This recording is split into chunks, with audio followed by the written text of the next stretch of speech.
உங்களுக்கு தெரியுமாண்ணே? அதுவும் தெரியும், அதுக்கு மேலேயும் தெரியும். விளையாடாதீங்கண்ணே. அது தெரியுமா தெரியாதா? அதுவா? எது? அதான் முதல்ல நீங்க கத்துனீங்களே அந்த அது உங்களுக்கு தெரியுமா? அந்த அது எதுன்னு தெரியாம அந்த அது எதுன்னு கேட்டீங்கன்னா அதுல ஒரு நியாயம் இருக்கு. அந்த அது எதுன்னு தெரிஞ்சு அந்த அது எதுன்னு கேட்டிருந்தீங்கன்னா அதுல ஒரு தப்பு இருக்கு.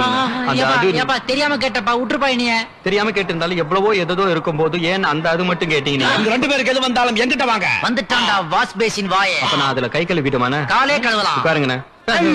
வாயில எவ்வளவு பெரிய பிரஷ் வச்சிருக்காடா. உங்களுக்கு பைல்ஸ் ப்ராப்ளம், எனக்கு லைஃபே ப்ராப்ளம். தூங்க கூட முடியல. உனக்கு ஸ்லீப்பிங் ப்ராப்ளம், எனக்கு சிட்டிங் ப்ராப்ளம். என்னால உட்கார கூட முடியல. மண்டையில 100 குண்டூசி குத்துற மாதிரி இருக்கு. எனக்கு ஸ்க்ரூ டிரைவரே குத்துற மாதிரி இருக்கு. நம்ம கிட்ட பிரச்சனை நம்ம பிரச்சனை ஏன் சொல்றீங்க?